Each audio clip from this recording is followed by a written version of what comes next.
Hello everyone, आप सभी का हमारे यूट्यूब चैनल पर स्वागत है। मैं मनोज शाह सर। तो रीजनिंग में चल रहा था चैप्टर 2 जिसमें मैं पढ़ा रहा था डाइस। तो आज डाइस का दूसरा क्लास है बाबू। जिस स्टूडेंट्स का पहला क्लास छूट चुका है वो क्लास जरूर एक बार देख ले, क्योंकि उसमें मैं आपको डाइस के कुछ प्रॉपर्टीज के बारे में बताया हूँ। आज मैं प्रॉपर डाइस के कितने प्रकार के होते हैं और डाइस के क्वेश्चन को कैसे बनाते हैं उस पर चर्चा करूंगा। ठीक है, तो जो भी स्टूडेंट्स पहला क्लास नहीं देखे हैं डाइस का वो जरूर देखें। तो चलिए आगे बढ़ते हैं। अगर बाबू आपसे कोई पूछ दे कि डाइस किसे कहते हैं, पासा किसे कहते हैं, पासा को आप अ, पासा को आप परिभाषित कैसे कर सकते हैं शब्दों में, अगर आपसे कोई पूछ दे तो क्या बताइएगा। ये नहीं बोलना है कि डाइस सर इतने प्रकार के होते हैं, नहीं। और ये भी नहीं बोलेगा कि सर जो हम खेलते हैं वो डाइस है, नहीं। हम मैं वो नहीं पूछ रहा हूँ। आप अगर डाइस के बारे में 2 लाइन लिखना चाहते हैं तो कैसे लिख सकते हैं, उसका डेफिनेशन कैसे दे सकते हैं।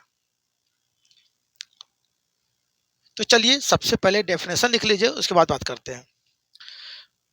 तो सबसे पहले याद रखिएगा, dice is a 3 dimensional object. Dice is a 3 dimensional object in the shape of cube. In the shape of cube with 6 faces. With 6 faces, full stop लिखिएगा। उसके बाद लीजिएगा कि each faces has marked dot, number, letter, words, etc। Hindi में लिख लीजिएगा कि पासा एक त्रिविमीय वस्तु है। पासा एक त्रिविमीय वस्तु है जो घन के आकार में होती है, जिसके 6 सतह होते हैं और प्रत्येक सतह पर या तो अक्षर, या तो शब्द, या तो बिंदु, या तो अंक मौजूद होते हैं। ठीक है, तो आप इस तरह से डाइस को परिभाषित कर सकते हैं कि dice is a 3 dimensional object in the shape of cube with 6 faces. Each faces has marked number, dot, letter, words, etc। अब बाबू आपसे कोई पूछेगा कि डाइस कितने प्रकार के होते हैं, how many types of dice. How many types of dice, कोई आपसे पूछेगा कि डाइस कितने प्रकार के होते हैं, तो क्या दीजिएगा आंसर। तो याद रखिएगा बाबू, there are 2 types of dice. Dice 2 प्रकार के होते हैं। डाइस कितने प्रकार के होते हैं बाबू, डाइस 2 प्रकार के होते हैं। तो लिख लीजिए कि there are 2 types of dice. Dice 2 प्रकार के होते हैं। There are 2 types of dice. Dice 2 प्रकार के होते हैं। अब कौन कौन होता है बाबू, अब उसके बारे में जानते हैं।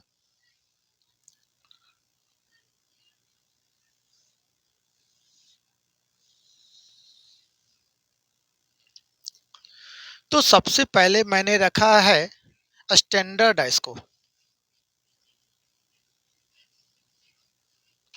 स्टैंडर्ड डाइस, जिसको हिंदी में बोलते हैं मानक पासा।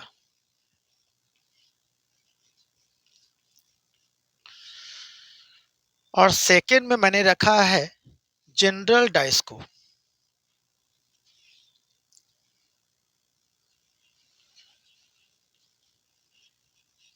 जनरल डाइस, जिसको हिंदी में बोलते हैं साधारण पासा।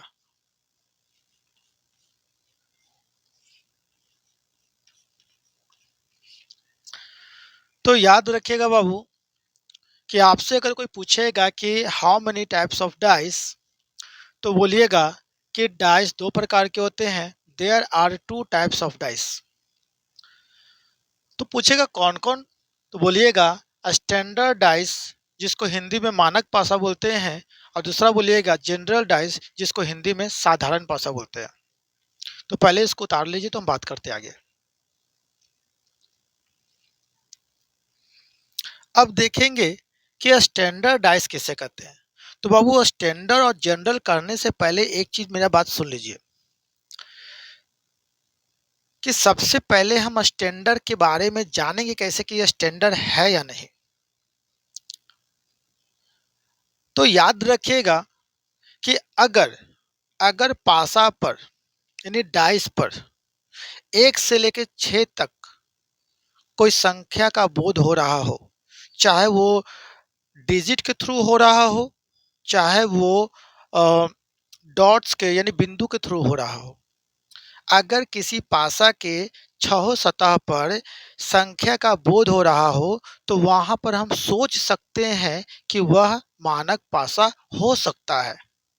मतलब हम श्योर नहीं है कि वो स्टैंडर्डाइज़ होगा, लेकिन एक पॉसिबिलिटी आ जाती है कि मेबी ये स्टैंडर्डाइज़ हो सकता है। कब? जब उसके 6 सतह पर 1 से लेके 6 तक अंक मौजूद हो या कोई कोई ऐसा मतलब ऑब्जेक्ट जो नंबर का बोध करा रहा हो 1 से लेके 6 तक। अब मान लीजिए 1 2 3 4 5 6 है, तो ये नंबर का बोध करा रहा है 1 टू 6 का। या देखिए डॉट बिंदु की बात करते थे, 1 बिंदु, 2 बिंदु, 3 बिंदु, 4 बिंदु, 5 बिंदु, 6 बिंदु, ये भी संख्या का बोध करा रहा है। तो अगर किसी पासा पर बिंदुओं की संख्या या अंकों की संख्या 1 से लेकर 6 तक हो, तो वहाँ पर हम सोच सकते हैं कि यह मानक पासा हो सकता है। लेकिन जब तक हम वेरीफाई नहीं कर लें, तब तक हम ये कन्फर्म नहीं कर पाएँगे कि ये मानक पासा है। लेकिन एक दिमाग में आ सकती है कि ये मानक पासा हो सकता है।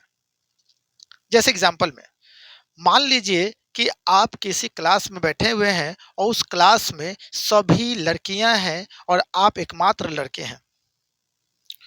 अब जहां पर खड़े हैं उसके आसपास ढेर सारी लड़कियां हैं और आप इकलौते एक लड़के वहां खड़े हैं। और आपसे अगर पूछा जाए कि इस भीड़ में आपका भाई कौन है, तो आप कहेंगे कि क्या सर, यहाँ तो मेरे आसपास सभी लड़कियां खड़ी हैं, तो हम इसमें भाई की कल्पना कैसे कर सकते हैं। उसी प्रकार एक क्लास में ढेर सारी सभी लड़कियां हैं, सिर्फ आप ही एक लड़का है, तो मैं आपसे पूछूंगा कि इस क्लास में आपका भाई कौन है, तो आप क्या बोलिएगा? सबसे पहले ये बोलेगा कि सर हम भाई की कल्पना यहाँ कर ही नहीं सकते हैं, क्योंकि यहाँ पर लड़कियां हैं। तो उसी तरह से अगर डाइस के सरफेस पर 1 टू 6 डिजिट या 1 टू 6 कोई नंबर का बोध करने वाला बिंदु मौजूद हो, तभी हम सोचेंगे कि वो स्टैंडर्डाइज हो सकता है। अगर डाइस के सरफेस पर लेटर डिजिट सॉरी लेटर हो ए बी सी डी, तो वहाँ कभी भी कल्पना नहीं कर सकते कि स्टैंडर्ड हो सकता है। अगर डाइस के सरफेस पर लाल पीला हरा वर्ड का यूज हुआ हो, तो वहाँ कभी भी हम नहीं सोच सकते हैं कि ये स्टैंडर्ड हो सकता है। अगर सरफेस पर डॉलर ट्रायंगल कॉपीराइट सिंबल का यूज हुआ हो, तो कभी नहीं सोच सकते कि स्टैंडर्ड ऐसा हो सकता है। तो स्टैंडर्डाइज के बारे में हम सोचेंगे कब? जब उस पे 1 से लेकर 6 तक संख्या का बोध हो रहा हो। अगर लाल पीला हरा दे दिया, लेटर दे दिया, वर्ड दे दिया, सिंबल दे दिया, तो कभी भी हम कल्पना नहीं कर सकते कि यह स्टैंडर्डाइज होगा। तो पहला कंडीशन आपका यही था। अगर किसी भी डाइस पर लेटर, वर्ड, सिंबल दे दे, तो वहां कभी मत सोचिए कि यह स्टैंडर्ड होगा। स्टैंडर्ड होने के लिए उस पे 1 से लेकर 6 तक अंक का बोध होना चाहिए, चाहे वो बिंदु के थ्रू हो, चाहे वो डिजिट के थ्रू हो। आपके भाई उस क्लास में भाई को ढूँढने के लिए सबसे पहले उस पूरे क्लास में मेल का मतलब झुंड होना चाहिए। अगर मेल उसमें है नहीं कि बॉयज़ है फीमेल, अगर फीमेल सिर्फ़ है, तो उसमें हम कल्पना भी नहीं करेंगे मेरा भाई है। हाँ, अगर मेल है तो हम थोड़ा देख भी सकते हैं कि हो सकता है मेरा भाई यहाँ बैठा हुआ हो आके। तो मेल रहेगा तो हम विचार कर सकते हैं कि हम एक बार देखने की कोशिश करेंगे कि मेरा भाई कहीं ना बीच में बैठा हुआ हो। लेकिन अगर फीमेल बैठा हुआ हो, तो क्या हम देखने की कोशिश करेंगे? सीधे कहेंगे यस सर, ये तो सब लड़कियां हैं, भाई तो सोच ही नहीं सकते। तो उसी तरह से कि अगर डाइस के सरफेस पर लेटर लेटर हो, वर्ड हो, सिंबल हो, तो कभी नहीं सोचिएगा कि स्टैंडर्ड होगा। जब भी होगा तो वो जनरल होगा। हाँ, अगर नंबर का बोध हो रहा हो, वो यानी 1 टू 6 डिजिट से नंबर का बोध हो रहा हो, या 1 टू 6 डॉट्स यानी बिंदु से नंबर का बोध हो रहा हो, तो फिर हम सोच सकते हैं कि स्टैंडर्ड में भी हो सकता है। लेकिन वेरीफाई करने पर वो जनरल करा जाए वो अलग बात है, लेकिन हम एक बार सोचने की कोशिश ज़रूर करते हैं। तो चलिए यहाँ पर हम सबसे पहले स्टैंडर्ड की बात कर रहे थे, तो ये तो भाई हम भीड़ में तुरंत हम जज कर सकते हैं कि स्टैंडर्ड कौन होगा या जनरल कौन होगा। लेकिन अब स्टैंडर्ड का नियम भी कुछ होता है। स्टैंडर्ड का मतलब ये होता है बाबू कि जिसे पूरा दुनिया मानती हो, जिसे पूरा दुनिया मानती हो उसे हम स्टैंडर्ड कहते हैं। अच्छा, पहले के ज़माने में हमारे पास मेज़रमेंट करने के लिए कोई यूनिट नहीं था। तो कभी हम अपने हाथ से नापते थे, कभी पैर से नापते थे। तो क्या ये स्टैंडर्ड यूनिट था? नहीं। स्टैंडर्ड यूनिट का मतलब क्या है? जो आज हम मेज़र कर रहे हैं जिस यूनिट से, उसी यूनिट से पूरा दुनिया मेज़र कर रहा है। तो ये हो गया स्टैंडर्ड यूनिट। अगर मेरे पास अगर लेंथ नापने के लिए, एक लंबाई नापने के लिए मीटर का यूज़ करते हैं, तो मीटर में जितना सेंटीमीटर मौजूद होता है, वो पूरे दुनिया के पास उतना ही मीटर में सेंटीमीटर मौजूद होता है, उसे कहते हैं स्टैंडर्ड यूनिट। तो यहाँ स्टैंडर्डाइज़ का मतलब हो गया, जो डाइस का यूज़ हम कर रहे हैं, वही डाइस का यूज़ पूरा दुनिया कर रहा है, that is called standard unit, मतलब स्टैंडर्डाइज़। लेकिन हम इस तरह से डेफिनेशन नहीं दे सकते। डेफिनेशन देने देने के लिए पहले हम स्टैंडर्डाइज़ के कुछ पॉइंट्स को लिखाते हैं, उसके बाद हम बात करते हैं। तो सबसे पहले लिखेंगे बाबू, स्टैंडर्डाइज़ यानी मानक पासा।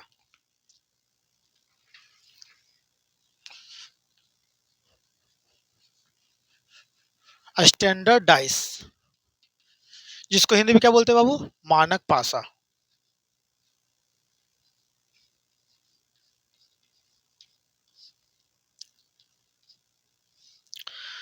तो यहाँ पर आपसे कोई पूछेगा कि what is the definition of standardise?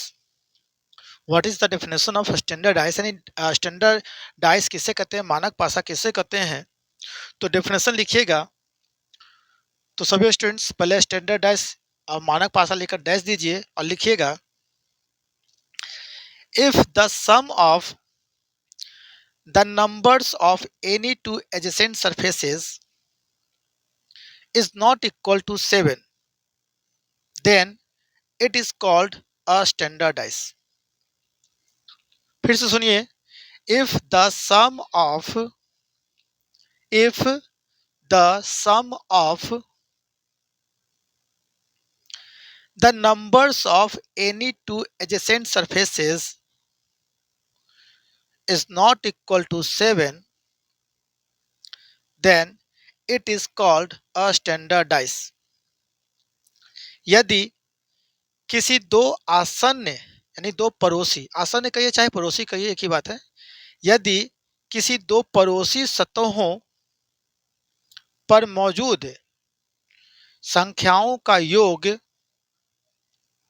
7 के बराबर नहीं है, तो उसे मानक पासा कहा जाता है। यदि किसी दो पड़ोसी सतहों पर मौजूद संख्याओं का योग 7 के बराबर नहीं है, तो उसे मानक पासा कहा जाता है। तो मैंने क्या कहा था? अभी मैंने क्या कहा? मानक पासा किसे कहते हैं?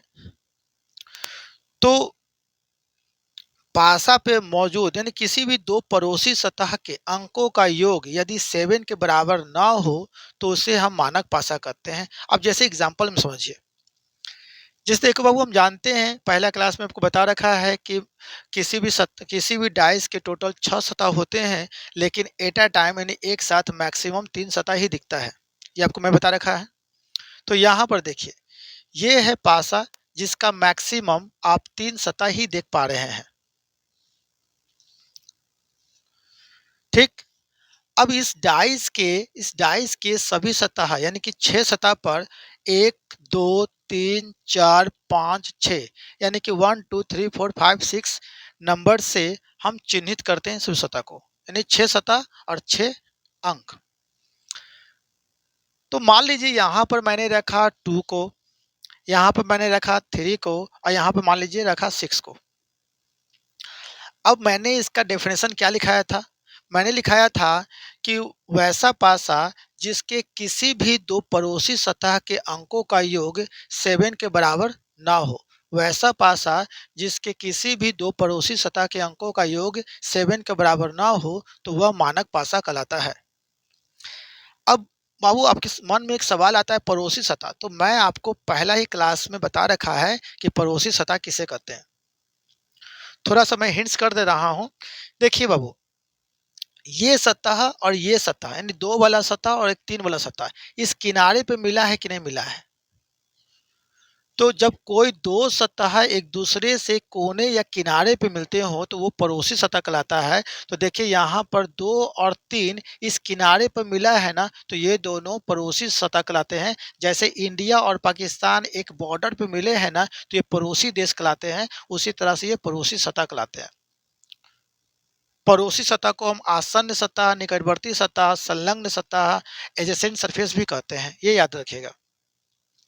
तो मैंने कहा क्या कहा था?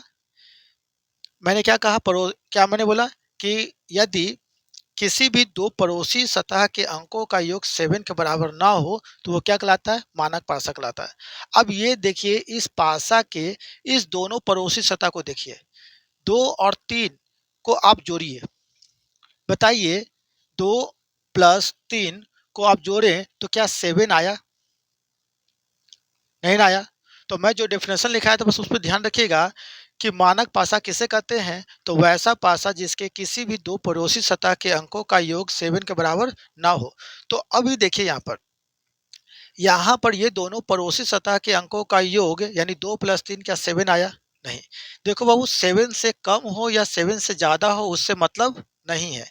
7 से कम हो या 7 से ज्यादा हो उससे मतलब नहीं है। 7 के बराबर ना हो, बस इतना याद रखिएगा। चलिए, इससे तो नहीं आया, पर अब ये देखते हैं। ये दोनों भी पड़ोसी सतह है। क्यों? क्योंकि ये दोनों भी एक किनारे पे मिले हैं। तो किसी भी दो पड़ोसी सतह के अंकों का योग 7 के बराबर ना हो। तो यहां पर देखिए, ये दोनों को मैंने जोड़ा, 3 प्लस 6, क्या अभी भी 7 आ पाया? तो सर, क्या यहां भी अगर ये दोनों पड़ोसी सतह को जोड़ते हैं तो अभी भी 7 के बराबर नहीं आया? चलिए, अब इसको देखिए, ये दोनों भी तो पड़ोसी सतह है। तो 2 प्लस 6 को जोड़िए, क्या 7 के बराबर आया? तो यहां भी नहीं आया। तो मैंने आपको डेफिनेशन क्या लिखाया था कि if the sum of any two adjacent surfaces is not equal to 7 is called standardise.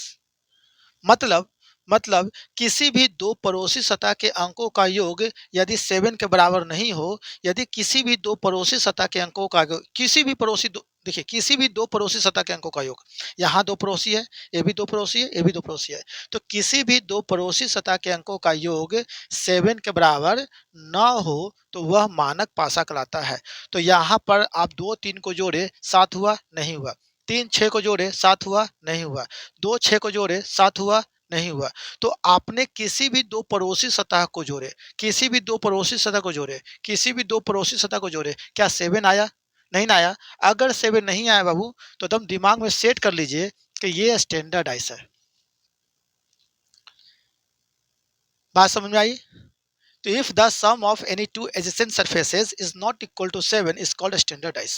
किसी भी दो पड़ोसी सतह के अंकों का योग यदि 7 के बराबर ना हो तो वह मानक पासा कहलाता है। ये दिमाग में सेट कर लीजिए। मतलब कहीं भी अगर आपको कहीं भी आपको कोई दिया हुआ है और वहां पर अगर दो पड़ोसी सतह के अंकों का योग अगर 7 के बराबर नहीं हो रहा है तो तुम सीधा सीधी आंख बंद करे बोल दीजिए ये मानक पासा है। अब मैं आपको बताता हूँ एक एग्जांपल इसका। आप लूडो खेलते हैं? लूडो बाबू, आप लूडो खेलते हैं तो उस लूडो में उस पासा को उठा के देखिएगा। उस उस लूडो में पासा को उठा के देखिएगा, किसी भी पड़ोसी सतह का अंकों का योग 7 नहीं होगा। क्यों? क्योंकि वो मानक पासा है। यानी आज के बाद दम दिमाग में सेट कर लीजिए कि लूडो में जिस पासा का यूज करते हैं वो स्टैंडर्ड डाइस है। क्या है? स्टैंडर्ड डाइस है। अब वही डाइस पूरा दुनिया खेलता है। ये नहीं कि आपके लिए अलग तरीका से बनाया गया है। वो देखिए, शेप अलग, थोड़ा थोड़ा अलग हो, थोड़ा सा डिजाइन मॉडलाइज करता है, वो अलग बात है। लेकिन उस पे अंक जो होते हैं ना, जैसे जैसे अंक होते हैं वो सभी जगह वही मिलेंगे। यानी कि आज के बाद याद रखेगा कि लूडो में आप जिस पासा का यूज करते हैं वो स्टैंडर्ड डाइस का एग्जाम्पल है, मानक पासा का उदाहरण है। क्लियर? लेकिन वो स्टैंडर्डाइज तो हम ये जान गए कि सर किसी भी दो पड़ोसी सतह के अंकों का योग यदि 7 ना हो तो मानक पासा है। तो सर अपोजिट सतह पर क्या होगा? तो देखिए, याद रखिएगा। तो नोट लिख लीजिए। अब हम नोट लिख लेते हैं। चलिए, नोट लिखिएगा। In standardize in standardize the sum of the number in standardize the sum of the numbers on any two opposite faces is always equal to 7। फिर से लिख लीजिएगा, सुनिएगा। In standard dice the sum of the numbers on any two opposite faces is always equal to 7। मानक पासा में किसी भी दो विपरीत सतहों पर मौजूद संख्याओं का योग हमेशा 7 के बराबर होता है। मानक पासा में किसी भी दो विपरीत सतहों पर मौजूद संख्याओं का योग हमेशा 7 के बराबर होता है। तो बाबू अगर ये मानक पासा है तो मानक पासा में हमेशा याद रखिएगा विपरीत सतह के अंकों का योग 7 होता है। विपरीत सतह के अंकों का योग 7 होता है। जैसे अगर ऊपर टॉप में अगर 2 है बाबू, अगर ऊपर 2 है तो इसके अपोजिट में 5 होगा। क्यों? क्योंकि ये मानक पासा है। अब मानक पासा के विपरीत सतह के अंकों का योग क्या होता है? 7 होता है। तो याद रखिएगा 1 का अपोजिट मानक पासा में हमेशा याद रखिएगा 1 का अपोजिट हमेशा 6 होगा और 6 का अपोजिट 1 होगा। ये दोनों को जोड़िएगा बाबू तो आपका 7 आ जाएगा। मानक पासा में 2 का अपोजिट 5 होगा और 5 का अपोजिट 2 होगा। ये दोनों को भी जोड़िएगा अपोजिट सरफेस को तो 7 आ जाएगा। मानक पासा में 3 का अपोजिट 4 होगा और 4 का अपोजिट 3 होगा। जब दोनों को जोड़िएगा तो 7 हो जाएगा। बात समझ में आ रही है? तो मानक पासा यानी स्टैंडर्ड डाइस अगर भीड़ में भी कहीं मिल गया तो हम पहचान लेंगे। कैसे पहचानेंगे? कि किसी भी दो पड़ोसी सतह के अंकों का योग यदि 7 के बराबर नहीं हुआ तो वो मानक पासा, और मानक पासा में एक का अपोजिट 6 होता है, 2 का अपोजिट 5 होता है, 3 का अपोजिट 4 होता है। क्यों? क्योंकि मानक पासा के विपरीत सतह के अंकों का योग 7 होता है। अगर एक ऊपर है तो नीचे 6 होगा, अगर 6 ऊपर है तो नीचे 1 होगा, आगे अगर 2 है तो पीछे 5 होगा, अगर 5 आगे है तो पीछे 2 होगा। बाएं साइड में अगर 3 है तो दाएं साइड में 4 होगा, अगर बाएं साइड में 4 है तो बाएं साइड में 3 होगा। तो मानक पासा में हमेशा याद रखिएगा एक का अपोजिट क्या होता है? 6, 2 का अपोजिट 5, 3 का अपोजिट 4। अब आप देखिए लूडो में, जो लूडो में आप पासा का यूज करते हैं उसमें देखिएगा कि एक का अपोजिट हमेशा 6 मिलेगा, 2 का अपोजिट हमेशा 5 मिलेगा और 3 का अपोजिट हमेशा 4 मिलेगा। इसलिए जो लूडो में हम पासा का यूज करते हैं वो स्टैंडर्ड डाइस का एग्जाम्पल है। ठीक है, आई होप समझ में आ गया होगा कि मानक पासा किसे कहते हैं। यानी वैसा पासा जिसके किसी भी दो पड़ोसी सतह के अंकों का योग 7 के बराबर ना हो तो वह मानक पासा। और मानक पासा में एक का अपोजिट 6, 6 का अपोजिट 1, 2 का अपोजिट 5, 5 का अपोजिट 2, 3 का अपोजिट 4, 4 का अपोजिट 3 होता है। तो पहले इसको उतार लीजिए तो हम बात करेंगे जनरल डाइस पर। चलिए बाबू, तो यहाँ तक समझ में आ गया। तो अब हम समझेंगे जनरल डाइस के बारे में। जनरल डाइस,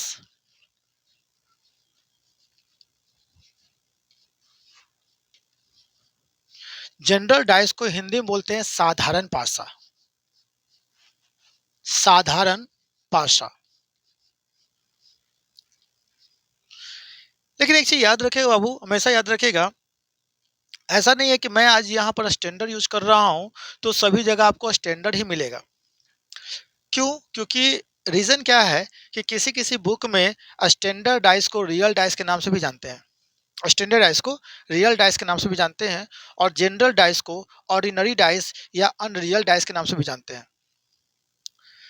तो ऐसा नहीं सोचेगा कि सर डाइस तो दो प्रकार के होते हैं, यहाँ तो रियल और अनरियल आ गया तो ये भी दो गो हो गया। नहीं, बस उसी को हम अलग अलग नाम से भले पुकारते हैं। इन स्टैंडर्ड को हम रियल डाइस भी कर सकते हैं और जनरल को ऑर्डिनरी या अनरियल भी कर सकते हैं। तो फिलहाल हम जनरल डाइस का डेफिनेशन लिखेंगे, उसके बाद हम जनरल डाइस के बारे में समझेंगे। तो लिखिएगा जनरल डाइस यानी साधारण पासा, और लिख के डैश दीजिए। लिखिएगा if the sum of if the sum of the numbers of any two adjacent surfaces is equal to 7, then it is called a general dice। फिर से बोल रहा हूं, if the sum of the numbers on any two adjacent faces, faces लिखो या surfaces लिखो, इसमें कोई अंतर नहीं है। faces का मतलब भी होता है सतह, surfaces का मतलब भी होता है सतह, याद रखिएगा। तो मैं फिर से बोल रहा हूँ, if the sum of the numbers of any two adjacent surfaces is equal to 7, then it is called a general dice। यदि किसी दो पड़ोसी सतह पर मौजूद संख्याओं का योग 7 के बराबर होता है तो उसे साधारण पासा कहते हैं। यदि किसी दो पड़ोसी सतहों पर मौजूद संख्याओं का योग 7 के बराबर होता है तो उसे साधारण पासा कहते हैं। अब देखिए, मैंने साधारण पासा के बारे में क्या बताया। देखो, पासा तो दो प्रकार के होते हैं, ये तो क्लियर है। मानक पासा के बारे में आपको क्लियर है ही कि सर मानक पासा में किसी भी दो पड़ोसी सतह के अंकों का योग 7 के बराबर नहीं होता। तो 7, अगर दो पड़ोसी सतह के अंकों का योग 7 के बराबर नहीं होगा बाबू, तो वो स्टैंडर्ड, अगर हो गया तो जनरल। क्यों? क्योंकि हम तो जानते हैं कि there are two types of dice, dice दो प्रकार के होते हैं, एक स्टैंडर्ड तो एक जनरल। अगर पड़ोसी सतह के अंकों का योग 7 नहीं हुआ, if the sum of any two adjacent surfaces is not equal to 7 is called a standard dice. अगर दो पड़ोसी सतह के अंकों का योग 7 के बराबर नहीं हुआ तो वो स्टैंडर्ड, लेकिन अगर हो गया तो जनरल। सिंपल सा लॉजिक है, दो गो डाइस ही है। समझ में आया? तो चलिए यहां पर हम समझते हैं। यहां पर देखिए बाबू, हम जानते हैं कि किसी भी डाइस में टोटल 6 सरफेसेस होते हैं, यानी 6 सतह होते हैं, लेकिन एट अ टाइम एक साथ 3 सतह ही दिखते हैं, जैसा कि मैं आपको यहाँ दिखा पा रहा हूँ। अब यहाँ पर बाबू इसके सभी सतह यानी 6 सतह पर हम नंबर से इंडिकेट करते हैं, यानी कि all surfaces are marked with 1 2 3 4 5 6।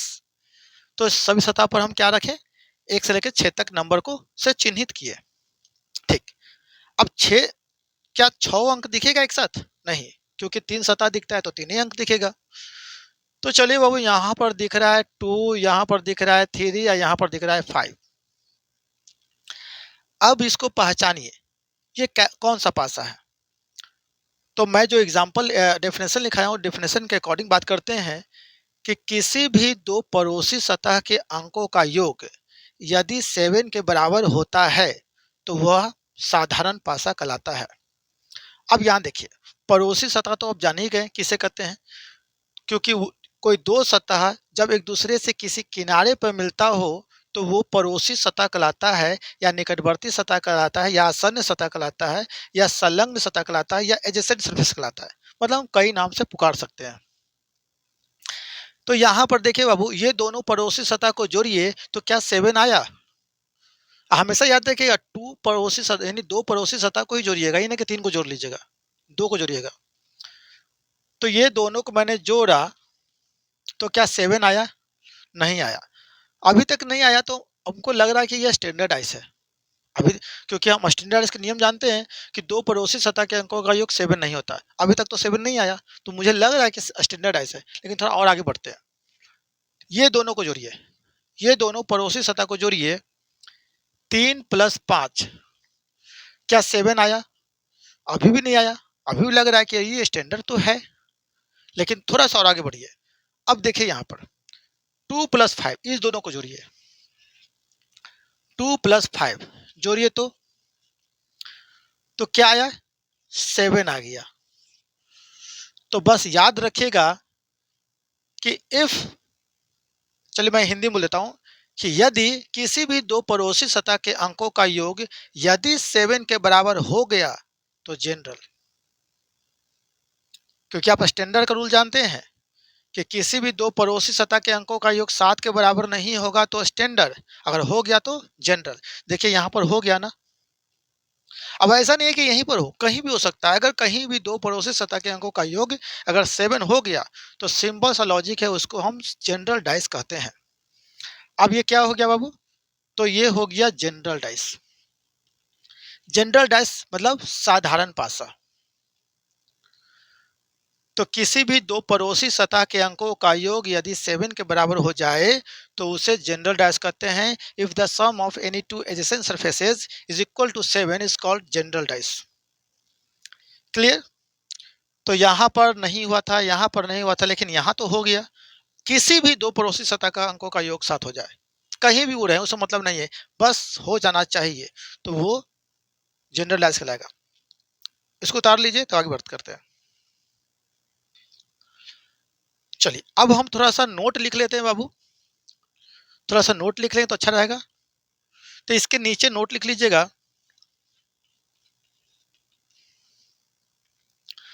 लिखिएगा in a general dice, in a general dice, comma दे दीजिए, the numbers of any two opposite surfaces, the numbers of any two opposite surfaces cannot be confirmed, cannot be confirmed। साधारण भाषा में किसी भी दो विपरीत सतह के अंकों के बारे में कंफर्म नहीं कहा जा सकता। साधारण भाषा में किसी भी साधारण भाषा में किसी भी दो विपरीत सतह के अंकों के बारे में कंफर्म नहीं कहा जा सकता।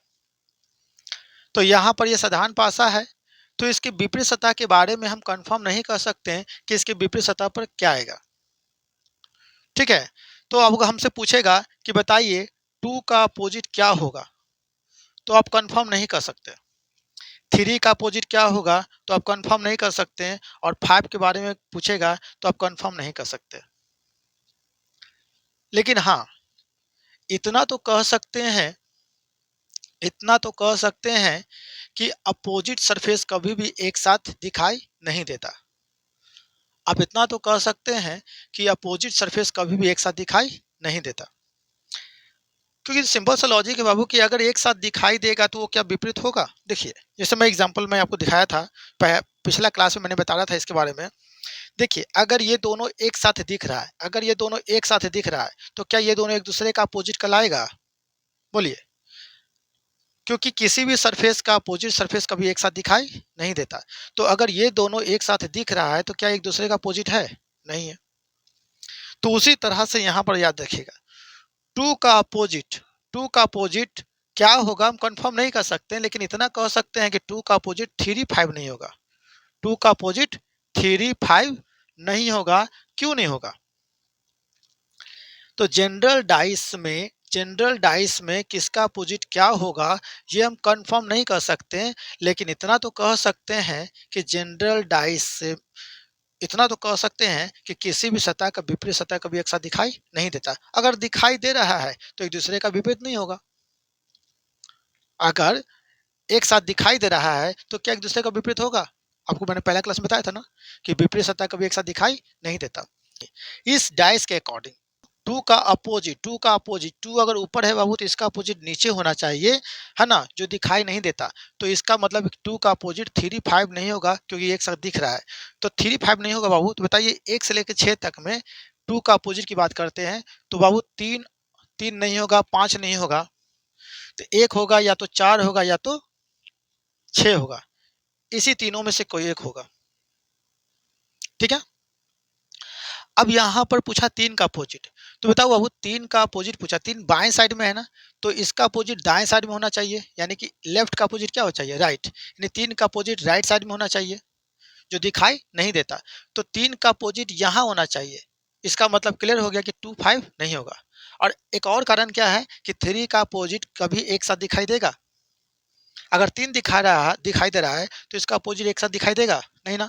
तो 3 का अपोजिट 2 भी नहीं होगा और 5 भी नहीं होगा। क्यों? क्योंकि सर 3 के साथ 2 5 दिख रहा है, और 3 का अपोजिट कभी एक साथ दिखाई नहीं देता। तो 3 का अपोजिट 2 5 नहीं होगा। तो 2 5 को छोड़ दो तो बचा कौन कौन? तो या तो 1 होगा सर, या तो 4 होगा, या तो 6 होगा। अब बात करते हैं 5 का अपोजिट। बताओ बाबू 5 का अपोजिट 2 3 होगा? बताइए तो। तब कहे सर 5 का अपोजिट 2 3 इसलिए नहीं होगा क्योंकि 5 का अपोजिट, अगर 5 अगर फ्रंट में है सर तो इसका अपोजिट बैक में होगा, जो दिखाई नहीं देता। क्यों? क्योंकि किसी भी सतह का विपरीत सतह कभी एक साथ दिखाई नहीं देता। अगर दिखाई दे रहा है तो इसका मतलब वो दोनों एक दूसरे का अपोजिट नहीं होगा। तो 5 का अपोजिट 2 और 3 नहीं होगा, क्योंकि 5 के साथ ये एक साथ दिख रहा है। तो बचा कौन? 1 और 4 और 6। इसी में से कोई एक होगा, लेकिन हम कंफर्म नहीं कर सकते कि कौन होगा। तो यहाँ तक पहले उतारिए, तो आगे समझाते हैं। पहले यहाँ तक उतार लीजिए। अब उसी तरह से बाबू एक चीज याद रखिएगा, पॉइंट याद रखिएगा कि एक साथ दिखने वाला पड़ोसी कहलाता है, एक साथ दिखने वाला पड़ोसी कहलाता है, विपरीत नहीं कहलाता। 2 के साथ कौन दिख रहा है? 5, 5 के साथ कौन दिख रहा है? 3, 3 के साथ कौन दिख रहा है? 2। तो एक साथ दिखने वाला पड़ोसी कहलाता है, अपोजिट नहीं कहलाता। तो उसी तरह से एक साथ छिपा हुआ एक साथ छिपा हुआ भी पड़ोसी कहलाएगा, वो एक दूसरे का विपरीत नहीं कहलाएगा। देखिए, अगर मैं बात करूं, इसकी बात करूं, तो ये तीनों आपको दिख रहा है, ये तीनों आपको दिख रहा है, लेकिन पीछे वाला आपको दिख रहा है, पीछे वाला तीनों दिख रही है, ये तीनों आपको दिख रहा है, बताइए नहीं ना? तो जिस प्रकार ये तीनों दिख रहा है, तो ये तीनों एक दूसरे का पड़ोसी है, तो उसी तरह से मुझे भी तो ये तीनों दिख रहा है, ये तीनों दिख रहा है, तो यहाँ भी तो मैं कहूँगा ये मेरे लिए पड़ोसी है। बोलिए, आपको आगे वाला 3 को दिख रहा है तो आप कहेंगे सर ये तीनों पड़ोसी है, तो मैं भी तो कहूँगा कि ये तीनों मुझे दिख रहा है तो ये तीनों पड़ोसी है। तो जिस प्रकार दिखने वाला एक दूसरे का पड़ोसी कहलाता है, विपरीत नहीं कहलाता, तो उसी प्रकार छिपा हुआ भी एक दूसरे का पड़ोसी कहलाता है, विपरीत नहीं कहलाता। ये याद रखिएगा। अब बताओ बाबू, इस पासा में कौन-कौन छिपा हुआ है? तो इस पासा में छिपा हुआ है सर 1, 4 और 6। तो इसका मतलब ये हुआ कि दिखने वाला कौन-कौन है? दिखने वाला कौन है? 2, 3, तो यहाँ पर 5। तो 5 का अपोजिट या तो 1 या तो 4 या तो 6। तो जिस प्रकार दिखने वाला एक दूसरे का पड़ोसी है, तो उसी तरह से छिपा हुआ भी एक दूसरे का पड़ोसी है। तो पड़ोसी विपरीत नहीं कहलाता, तो ये एक दूसरे का विपरीत नहीं कहलाएगा, तो ये भी एक दूसरे का विपरीत नहीं कहलाएगा। तो इसका मतलब इस सभी का अपोजिट इसी में से कोई एक होगा, और इस सभी में से अपोजिट इसी में से कोई एक होगा। समझ में आया? तो जनरल डाइस में अगर किसी का अपोजिट पूछेगा, तो अगर वो दिख रहा है, तो दिखने वाला एक दूसरे का कभी एक विपरीत नहीं होगा, छिपा हुआ में से कोई एक होगा। अगर आपसे छिपा हुआ में से कोई पूछ रहा है, जो आपको दिखाई नहीं दे रहा है, तो दिखने वाला में से कोई एक होगा। तो इसका मतलब यहाँ हो गया कि 2, 3, 5, 2, 3, 5 का अपोजिट कौन-कौन होगा? जो छिपा हुआ है। या तो 1 या तो 4 या तो 6 में से कोई एक होगा। ठीक? उसी प्रकार अगर 1, 4, 6 जो छिपा हुआ है उसका अपोजिट पूछ देगा, तो दिखने वाले में से कोई एक या तो 2 या तो 3 या तो 5 होगा। ये है जनरल डाइस का कंसेप्ट। तो इसको उतार लीजिए। चलिए, तो समझ में आया सभी को? तो कोई आपसे पूछेगा पासा किसे कहते हैं, तो क्या बोलेगा? Dice is a 3 dimensional object, है ना, in the shape of cube with 6 faces, each faces has marked number, dot, letter, words, it is etc। मतलब वैसा त्रिविमीय वस्तु जिसकी क्या वैसा त्रिविमीय वस्तु जो क्या हो, एक घन के आकार में हो, जिसके 6 सतह हो, और जिसके 6 सतह पर या तो अंक या तो लेटर या तो चिन्ह मौजूद हो, उसे पासा कहते हैं। पासा 2 प्रकार के होते हैं, एक मानक पासा, एक साधारण पासा। मानक पासा वैसा पासा जिसके 2 पड़ोसी सतह के अंकों का योग 7 नहीं है, तो वो मानक पासा। और मानक पासा में 1 का अपोजिट 6 होता है, 1 का अपोजिट 6 होता है, 6 का अपोजिट 1 होता है, 2 का 5 तो 5 का 2 होता है, 3 का 4, 4 का 3 होता है। लेकिन अगर किसी भी 2 पड़ोसी सतह के अंकों का योग यदि 7 हो जाए, तो वो साधारण पासा कहलाता है। और साधारण पासा में किसका अपोजिट क्या होगा, ये हम कंफर्म नहीं कर सकते। तो वैसे पासा में अगर अपोजिट पूछेगा, तो दिखने वाला में से कोई अगर पूछेगा, दिखने वाले में से किसी का भी अपोजिट पूछेगा तो छिपा हुआ कोई एक होगा, और छिपा हुआ में से कोई पूछेगा तो दिखने वाले में से कोई एक होगा। ठीक है, लेकिन अब थोड़ा लॉजिकली समझ लीजिए स्टैंडर्ड और जनरल के बारे में। तो अगले हम क्लास में आपको बताएंगे कि स्टैंडर्ड जनरल पे क्वेश्चन कैसा बनता है, और सभी प्रीवियस ईयर के क्वेश्चन होंगे। तो देखिए बाबू, सबसे पहले समझिए, जब आप ट्रेन में सफ़र करते हैं, जब आप ट्रेन में सफ़र करते हैं तो बॉगी दो तरह का होता है। एक स्टैंडर्ड बॉगी होता है और एक होता है जनरल बॉगी। एक स्टैंडर्ड बॉगी, एक जनरल बॉगी। स्टैंडर्ड बॉगी जिसको हम एसी कोच बोल दे या स्लीपर कोच बोल दे। आपके पास टिकट है, आपके पास टिकट है उस ट्रेन का, आप एसी बॉगी में बैठे हुए हैं और आपका एसी बॉगी का भी टिकट है, ऐसा नहीं है कि नहीं है। तो टीटी आता है और टीटी कहता है कि अपना टिकट दिखाओ। तो जो अपना टिकट दिखाते हैं बाबू, तो देखता है, वो कहता है आप यहाँ पर कैसे बैठ गए, है ना। मान लीजिए आप एसी का टिकट आपके पास है और आपने टीटी को दिखाया, बोला टीटी आया, टिकट टिकट टिकट, तो आपने बोला टीचर, तो वो देखा आप यहाँ कहाँ से, चलिए आप अपना सीट पे जाइए, चलिए यहाँ से जाइए। तो बोलेगा अरे मैं तो एसी नहीं, ये आपका जगह नहीं है, एसी में जहाँ पर जिसका टिकट है वही बैठेगा। यानी कि अगर एक का अपोजिट, देखिए तो स्टैंडर्ड बॉगी में हम कंफर्म कर दिया कि अगर एक का अपोजिट 6 बैठेगा तो 6 बैठेगा, कोई और नहीं बैठेगा। दो का अपोजिट 5 बैठेगा तो 5 बैठेगा, कोई और नहीं बैठेगा। तीन का अपोजिट 4 बैठेगा तो 4 बैठेगा, कोई और नहीं बैठेगा। ये तो हम स्टैंडर्ड बॉगी के नियम है। लेकिन जनरल बॉगी में जाइए, जहाँ 4 को बैठने का जगह है वहाँ पर 5 को बैठा रहता है और छठा उसमें एडजस्ट करने की कोशिश करता है। कहता है कि जैसे आया ऐसे स्टाइल से तो आएगा, और कहेगा पहले देखेगा, अब कोई अगर उससे नज़र से नज़र मिला लिया ना तो बस उसी को टोकेगा, कहेगा हेलो मैडम थोड़ा घसकिए तो, और मैडम अरे बच्चा को गोदी में लीजिए, है ना, अरे घसकिए हम लोकले हैं। तो इस तरह से कह करके एडजस्ट होकर के वो बैठ जाता है। और देखते हैं इतना मोटा आदमी इतना सा जगह में एडजस्ट कर जाता है। लेकिन जिस समय ट्रेन का एक्सीडेंट होता है, जिस समय ट्रेन का एक्सीडेंट होता है, तो बताइए आप ही किसका रिकॉर्ड मिलता है, एसी बॉगी वाले का, यानी स्टैंडर्ड बॉगी का।